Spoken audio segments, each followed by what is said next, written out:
The latest update in that search up next. Plus, the president's proposal to terminate birthright citizenship that currently protects millions of U.S. citizens is getting backlash on Capitol Hill this morning.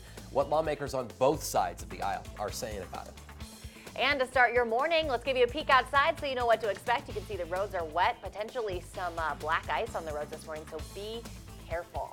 Yeah, and we're just now getting some new delays and closures to talk about in your school closings headquarters. We've learned about a couple of new ones here just within the last few minutes. Woodland Park RE2 is now 2 hours late this morning. That just came in right before the top of the hour. So kids can sleep in a little bit in Woodland Park.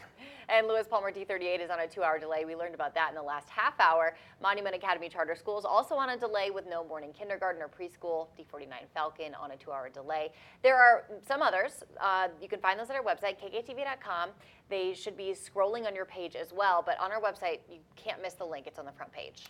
Let's get right over to the 11 breaking weather leader. Meteorologist Sydney Jackson told us it was going to be like this when we woke up today, and we sure got those snow totals you called for. Yeah, and I have the latest update right here on some of those totals. In Black Forest, just a little over 4 inches, 4 inches for Rockrimmon as well. As for the Chapel Hills Mall, piled up 3 inches for this morning, expecting higher totals by the time the system moves on out, as we'll continue to see that possibility for snow showers throughout the rest of the morning. Here's the latest on our radar. Can see this moving pretty slowly across southern Colorado. So for the rest of the morning hours, expect these snow showers to continue. And as our temperatures staying on the cold side, we'll continue to see that snow sticking for those grassy and elevated surfaces, maybe even for the roads for some of us. Now, I know we do have a lot of school delays for this morning. Even just after 8:30, we'll still be holding on to those cooler temperatures of right around 30 degrees for the Springs, 35 by 10 a.m. And again, those snow showers sticking with us throughout the rest of the morning into the early afternoon. I'll have your hour-by-hour forecast coming up in just a few minutes, but for now, let's go ahead and send things on over to meteorologist Lucy Bergman with our on-time traffic alert. Thanks, Sydney. Want to give you a look at I-25 and Monument here. This is north of a crash that we're seeing on the northbound lanes of I-25. So flipping over to our map or another camera view, this is looking to the north, and we are seeing that increase in traffic volume, also those wet roadways across southern Colorado, especially on I-25. So this crash is right at that 161 exit to Highway 105. It is blocking a few lanes. We're seeing some stop and go traffic in that area, so make sure you're taking it slow this morning. We are seeing our drive times increase to Denver up to about 65 minutes. The slowest portion of this drive will be from Monument up to Castle Rock this morning. Guys. All right, I know it was slick when we went out. Thank you, Lucy. We're staying on top of this 11 breaking weather alert. So we want to make sure that you know what to expect on the roads this morning. 11 News reporter Jenna Middaugh is on the road right now, taking a look at conditions, making sure that you're prepared. She's live in the passenger seat on I-25 heading toward Monument. Jenna, what are we looking at? Well, Adam, we actually just got off the interstate. Right now we're at the North Gate exit. And while the snow is still coming down, it's not really sticking to the interstate, but if you can see, it is sticking to some of these side roads, especially when we go over bridges. But all the roads we have been driving on this morning are very wet.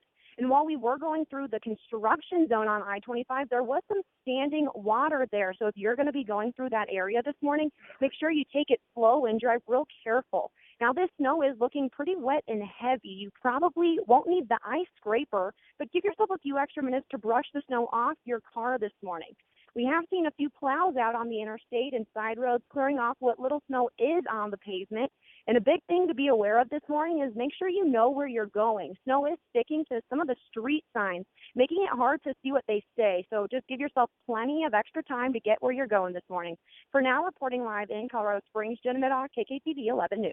Yeah, Jenna, you mentioned those bridges. I noticed on I-25, that construction area north of Garden of the Gods, that was pretty slick. So just be careful. We'll be watching those areas. Thank you, Jenna. Right now, police in Colorado Springs are looking for a driver who crashed into a power box and took off. That crash caused power and traffic lights to go out. That happened overnight, right around 1 this morning at Woodman and Powers. It's a pretty busy place. If you're driving in that area, police warn that part of that intersection could actually be closed through the morning rush hour. That's not good. We'll keep you posted.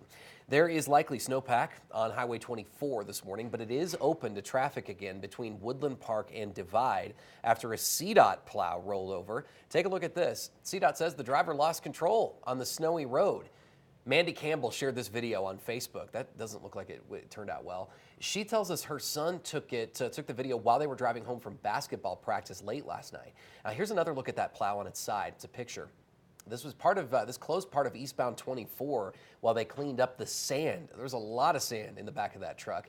CDOT tells us while firefighters were responding to this crash, another driver ran into their truck too. Yeah, pay attention to the road. Don't look Slippery. at those crashes. 5:05 right now. This is an 11 breaking news alert. Divers may have found the location of the Boeing plane that crashed into the Java Sea Monday, killing all 189 people on board. And Indonesian officials says pings have been detected from the jet's flight recorder.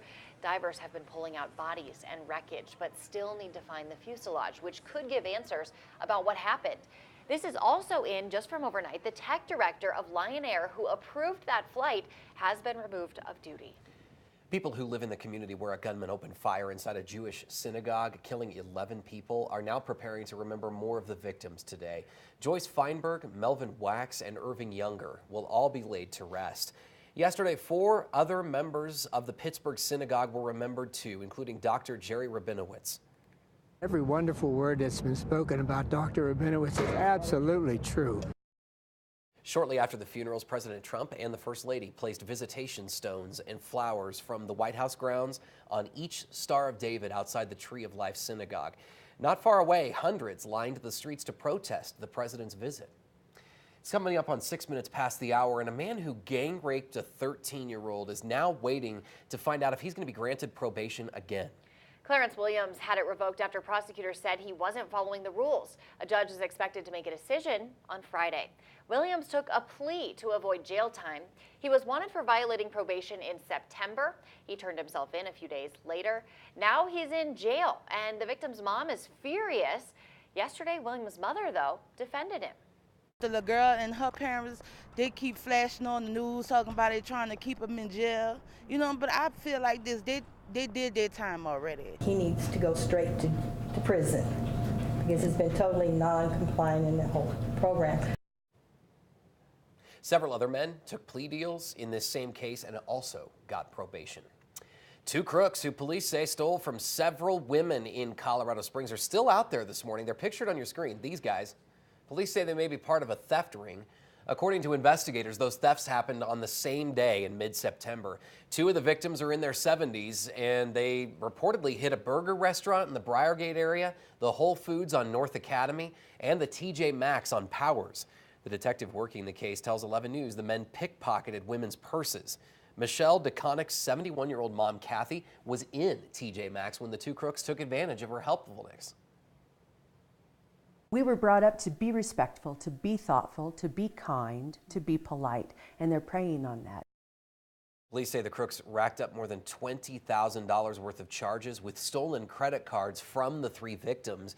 If you know who these 2 men are, you're asked to call police right away. A drug dealer is starting his 3-year prison sentence this morning. According to the Summit Daily News, 30-year-old Dennis Tierney pleaded guilty to felony charges for the death of a man who got fentanyl-laced heroin from him. Tierney apologized to his family in court and says when he's out, he wants to become a substance abuse counselor. About 800 U.S. soldiers are in Texas this morning, waiting to move to the U.S.-Mexico border. They're at a base in San Antonio awaiting orders and are equipped with heavy equipment, vehicles, and other supplies to act as riot control in anticipation of an approaching caravan of Central American migrants. The units that are normally assigned weapons, they are in fact deploying with weapons. Everything that we are doing is in line with and adherence to Posse Comitatus. This group contains just some of the thousands of troops that the government is sending to the border. Some Republican lawmakers and military leaders say that border security is a matter of national security. Democrats, though, argue the deployment is a scare tactic. We have new information about a former teacher's aide and coach accused of sexually assaulting students in Colorado Springs. One of the 3 kids now has a restraining order against Keon Davis. Davis worked in Colorado Springs and in the Denver metro area, but all the alleged victims went to Sand Creek High School. According to arrest papers, Davis would give the students drugs and alcohol. Police say Davis threatened to retaliate against the teen who turned him in. A fraternity in Colorado accused of violating the student code of conduct is suspended this morning. The Greeley Tribune reports the 7-year suspension was announced after a months-long investigation into Sigma Chi. The university found it responsible for a number of violations, including sexual harassment, discrimination, sexual misconduct, drug use, and underage drinking. The fraternity chapter at UNC will be able to apply for reinstatement after 7 years. A firefighter is getting $11 million in sexual harassment suit. Dana Lewis was the first woman firefighter in Country Club Hills near Chicago. She says she endured years of verbal abuse and even had the door broke down while she was showering. She says she was also passed over for promotions and was suspended for complaining about harassment. This is my career and this is what I love, and they took it away. And they were ugly with taking it away. They were ugly. They were gunning for me. They were gunning for my career. Lewis has been on paid leave for the past 3 years.